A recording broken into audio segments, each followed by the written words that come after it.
This is Amy, and you're listening to the Talkin' Appalachian podcast. All the houses look the same. That's the first thing anybody says when they come here. Coal camp houses all in rows, some falling in, some 2 stories still have 2 front doors. Buddha taught that dukkha, anxiety, and stress come from wanting. The desire to cling to impermanent things prevents our revels and peace. One wants a mirror that does not change, a child that does not grow, a sunset that does not bleed into the bruise of night, an autumn that clings to the tired trees and robs them of rest. Change is the journey. Let evening come, said the poet. Let life come and unfold. Flowered fields, purple evenings, withered flesh, cold stone. Consider the lilies of the Apostle Luke. Let go the hornets of worry. Bathe in the stream of life. It took more than it gave when it's all you've known. I do know you can't leave it when you go. A native of Upper East Tennessee, Jane Hicks is an award-winning poet and quilter. The Jessie Stewart Foundation published her first book, Blood and Bone Remember, Poems from Appalachia, in 2005. The book met with popular and critical acclaim, winning the Appalachian Writers Association Poetry Book of the Year prize. It was also nominated for the Weatherford Award given by the Appalachian Studies Association. Jane's poetry has frequently appeared in journals and literary magazines in the Southeast. Jane is a quilter, and her literary quilts illustrate the works of playwrights Joe Carson, novelist Sharon McCrum, and Silas House. The quilts have toured with these respective authors and were the subject of a feature in Blue Ridge Country magazine. Jane retired from Sullivan County, Tennessee schools after 30 years of teaching.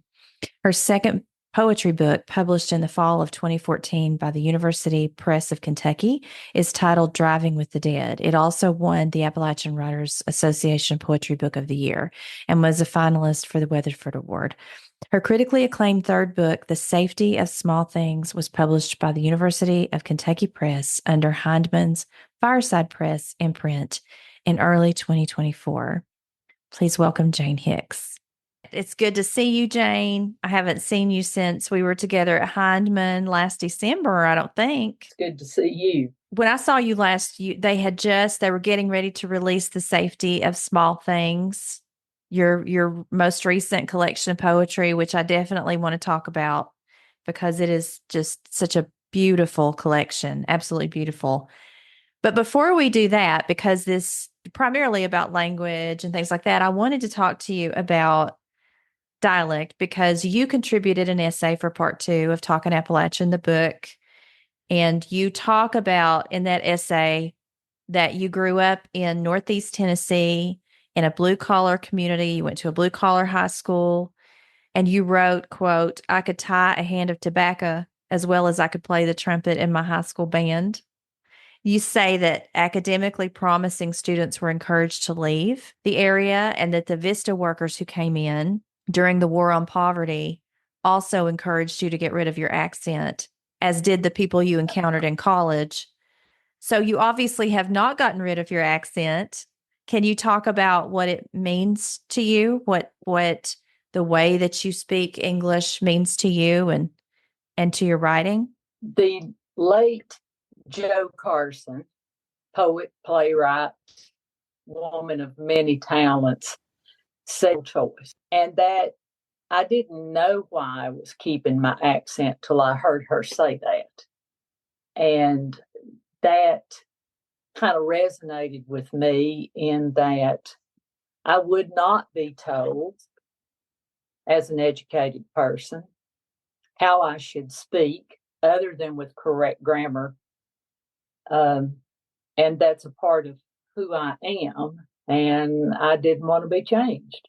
Was it hard to keep it? Did you find yourself standardizing yourself? Yes, at times. I can understand and fall right in to saying things like wash rag and he clumbed the chimbley. Those were all things that I grew up hearing.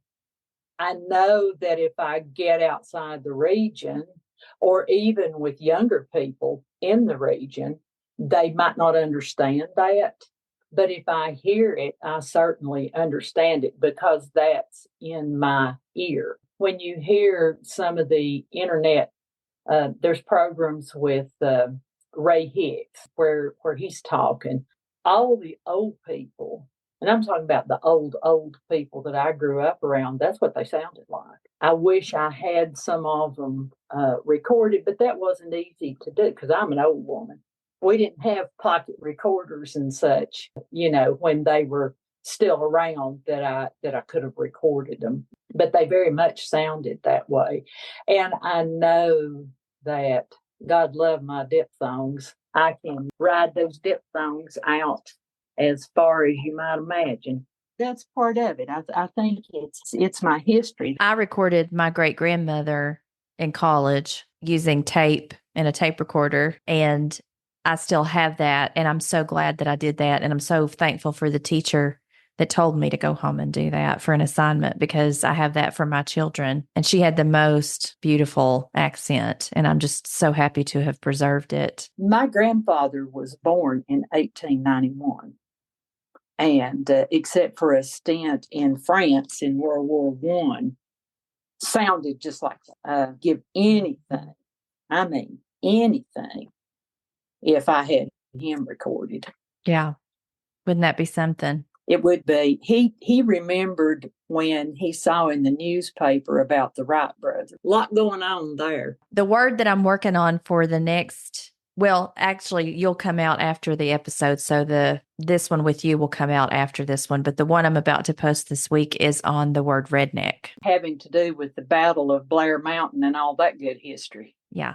And I'm afraid there's a lot of people that don't know that's one of the definitions of redneck. And so I think with Labor Day coming on, it's a good time to talk about that and that history. Yes. Yes.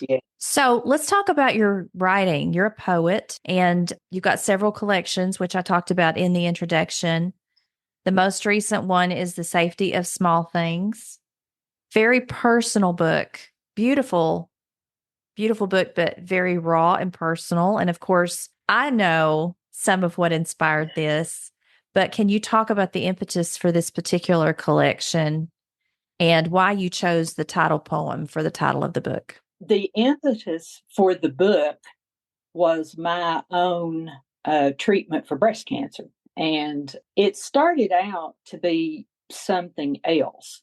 It started out in my original point. It seems like all of my collections come out every 10 years because something huge happens in the middle of them and it shifts the directions of them.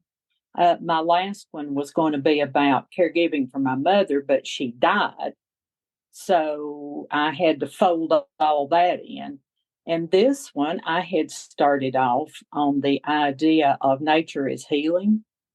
Being in nature, what you do to some things to help with PTSD, things that some of my friends were dealing with. And then right in the middle of it, I was diagnosed and treated for breast cancer.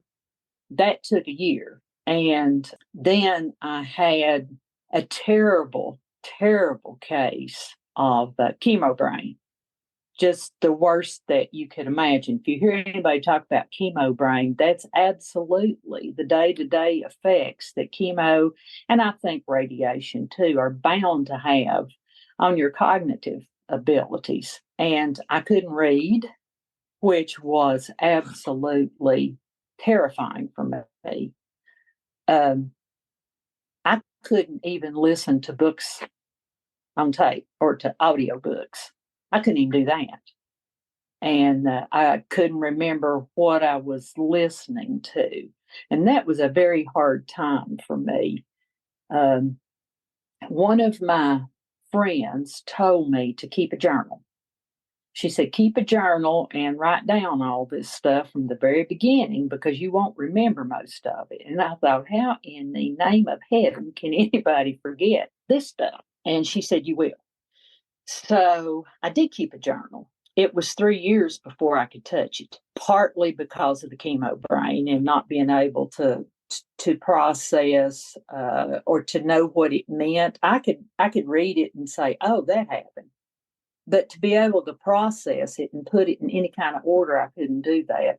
And the other was just the trauma. If you have had cancer, you have PTSD. I'll guarantee you. Is that not true? It is true. As a fellow survivor, it is true. And I was just thinking to myself, when the seasons change or certain months come, I know the month I started chemo, I had 12 rounds of what they call the Red Devil. I think you had that too, maybe. I had that, yeah. My body remembers that. And I get physical symptoms Yes.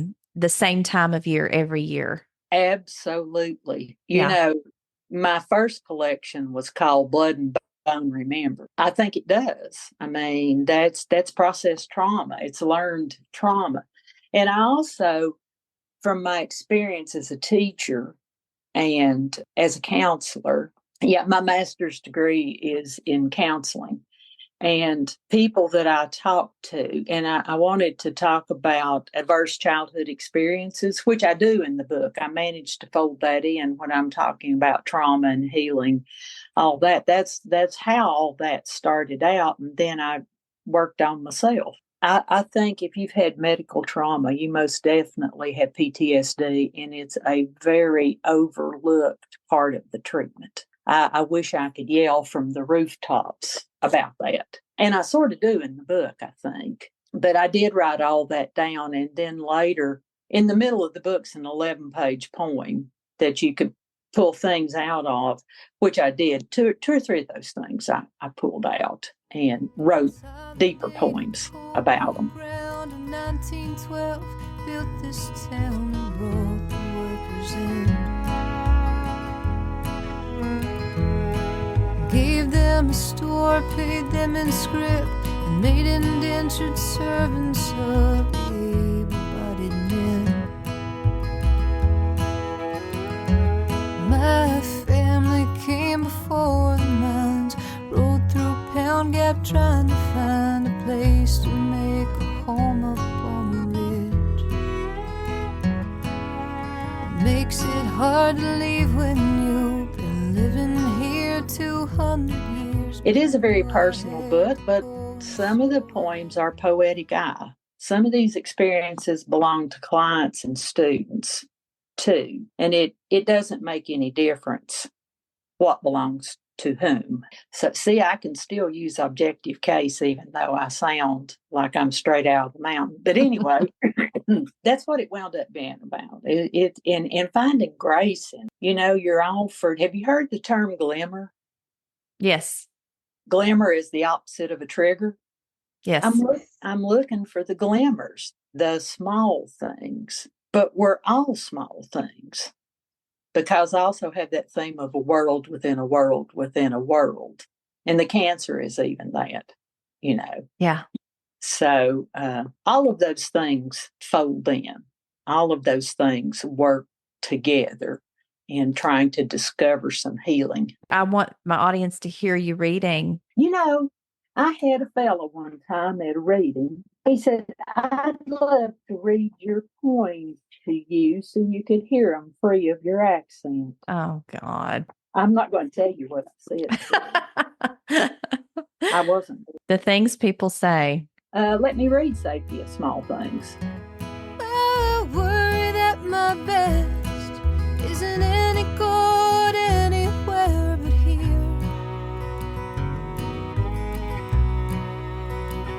Sometimes I think of staying and live up on a mountain in the fog. Deadfall. This allows glimpses and visits with deer and woodpecker. The squirrels and chipmunks, near frantic, ignore the hiker on the path. The fox has gone to ground. A train moves through. The pin oaks rattle and branches clack. The wind worries the ridge.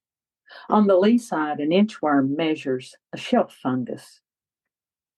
Here, a night nest, warm wallow in the tall grass that edges the brush pile, a deliberate thicket composed for the safety of small things. Tunnels and trails marked by tufts of hair and feathers lead to an unseen world that flourishes while I sleep. That's especially when you're sick and you have to take a year off and you can't do anything else but walk a trail and observe a leaf or a squirrel. I mean, that's where you see those glimmers. Yes, absolutely. And if there's something good about having an illness like that, it's that it does force you to slow down and be mindful. It forces you to re-see the world in a different way. I think that's what I feel like I pull out of that poem. But of course, I have that context to see it through. Yes. On our property, we live up on top of a ridge. I had a walking trail. And my acquaintance with it was to get in my steps, and it's up and down. So I was getting stair climbing in with it, and that was my context for it. But after I had to go slow, I saw it in all seasons because my treatment spanned from December to October. So the first part of it, the red devil and the surgery and all that, was in the winter. And there's a poem in there that deals with glimmers in the winter. I was corresponding with somebody who challenged me to look for those things. And it's the one that's been on a broadside. Fireside Industries out of Heinemann Settlement School is an imprint of the University of Kentucky, and they did my book. And they printed a beautiful, beautiful broadside. This one, where I was challenged to look for the things. This is when I first started and still had my mind about me. I had maybe had one red devil, and I don't know if I ought to really tell that story or not. But after my first treatment, I walked around the house looking for a place to get that if I died, it would make the least mess. That's how bad I felt. Because I thought I might die. But it It's didn't. rough. It's rough. Yeah. Anyway, my friend challenged me to do those things. It's dead winter, and I called this poem Solstice. Winter's woods wait, neither bleak nor bare. Subtle hues with flares of neon moss, limbs tipped with blushed buds, wait lengthened days. Damp stone, curly lichens follow watery north light. Winter darkened deer paw tanned and wizened leaves for buried shoots and ferns. Dark cedars sport ornaments of cardinals and jays. Birds flit into weak gloaming that flushes, then bruises, fades to shadow and sparkle under an icy moon. That's beautiful. I love the birds as ornaments. I love that image. I set myself a challenge in that poem to describe that without using any cover name. I had a student notice that. I was doing a class visit, and that was a good reading for a student, young student. Those were the first glimmers I tried, and I wrote glimmers in my journal as I saw how it was, how it was going to go. Because long about the fourth one, I didn't have mind left. It was terrible. Before I tell you which one I want to hear, I'll say, for anybody listening who's about to face this or go through this, we're talking about how awful it is, but there is a light at the end of the tunnel. It's something that stays with you forever, but you will get through it. You get through it. And you find out, the best advice I got, somebody told me, this is going to be your job for the next year. Just treat this like your job. Mm-hmm. And that was really, really good advice. And yes, you do get through it.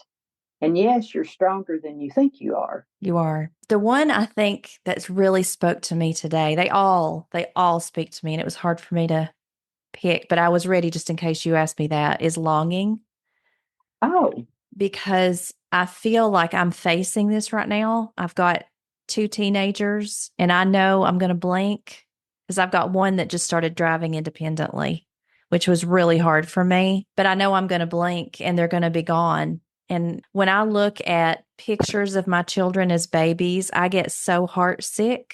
I know they have to grow up, but I really cling to the past. I'm one of these Yeah. people that clings hard, hard to the past, and I grieve it. And this poem just today, I don't know, it was like it just washed over me. This was from a conversation that I had with an oncologist who was my friend. He didn't have anything to do, he was a writing friend, and he didn't have anything to do with my treatment. Longing. Buddha taught that dukkha, anxiety, and stress come from wanting. The desire to cling to impermanent things prevents our revels and peace. One wants a mirror that does not change, a child that does not grow, a sunset that does not bleed into the bruise of night, an autumn that clings to the tired trees and robs them of rest. Change is the journey. Let evening come, said the poet. Let life come and unfold. Flowered fields, purple evenings, withered flesh, cold stone. Consider the lilies of the Apostle Luke. Let go the hornets of worry. Bathe in the stream of life. That makes me cry. That's like I'm in church. That poem, I mean, that's the power of poetry is it takes a feeling. You can take a feeling. I wish I could do it. I'm just not, I know you hear that all the time from people, but it takes a feeling and it makes it real, and it creates an image that captures that, or a series of images, and that's powerful. So there was a reading of that in a sermon about it, the Lutheran church, for writing this book and ordering it the way I did.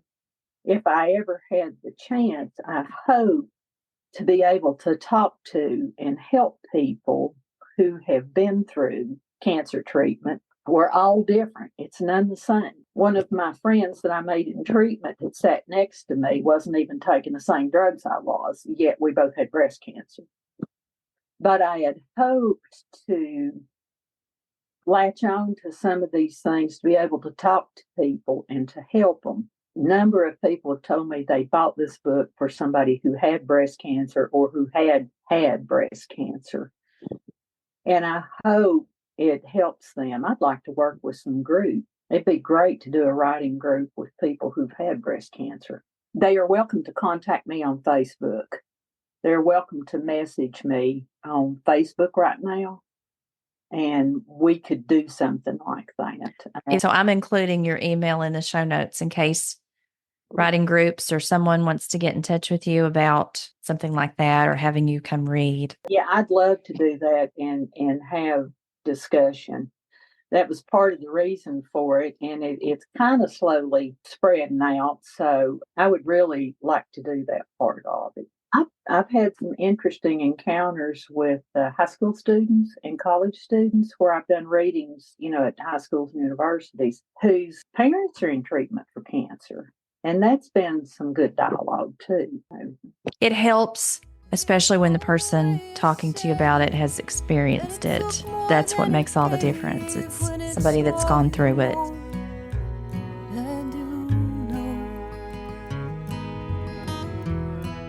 Are you going to make any more literary quilts? I might. I enjoy that form. I enjoy that pictorial quilting, and I like the traditional things. But I might do that. I might even do one for this book. But it might even be more of a vision I have. Though I love the cover, they did a magnificent job with the cover, and they did. University of Kentucky did my last book, and they did a great job with the cover there. I've been so happy with them. Well, I'm going to link your books too, and encourage my audience to go through your local bookstore or independent bookseller to get copies of these and support them. They can also order probably from Heinemann. Right, from Heinemann. I was going to link Heinemann. Yeah. Fireside Industries. Is there anything else you want to read from any of your other collections? You want a funny one? Sure. All We've right. talked about some heavy stuff. We can go funny. My books also always have a distinct female voice. Being one of those little nosy kids, I know you've heard a lot of writers talk about that, the nosy kid who sits and listens to things they shouldn't.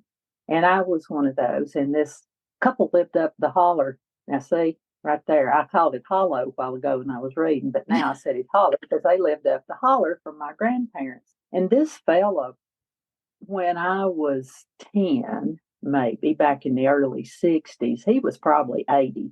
But they always told the original story here in this poem on him. And I just thought it was hysterical because he was such an old man. And then the rest of it, I might, what you call, extrapolate on women in different eras. This is called domestic arts. When Pap started to roam, family legend goes, Ma'am, my mama's mama, sewed nearly through the metal braces under his galluses, his shoestrings the same, only a scant stitch basted on his sleeves and buttons. After a nip of shine, Pap cut loose a bucking wing, flew apart on the dance floor near naked. Buttons bounded to every corner, became a local legend. He never mentioned it, nor did she. Ma'am trained Mama in the domestic arts. She hacked apart Daddy's leisure suit, basted that polyester nightmare top and bottom, unscrewed the acrylic platform shoe heels that once held live goldfish and replaced them with cockroaches. First time he hustled some honey, he molted. Buttons flew, disco ball glinting off his sweaty chest and chains, his split pants open to the world. He never mentioned it, nor did she. Stay close, beloved. I inherited Ma'am's sewing box, handed down by a family of women, big on tradition. I love it. Are those true stories? The first one is. The first one is about her sewing his galluses and cutting his bootlaces and all that. And that's supposed to be a true story. I don't know to what extent, but yeah, his breeches fell off and he became a local legend. Yeah. I couldn't imagine him being a womanizer as old as he was and me a little kid, What was the name of that one and what collection is it in again? That's in Driving with the Dead, and it's called Domestic Arts. I love it. I love it. That's the perfect one to end on.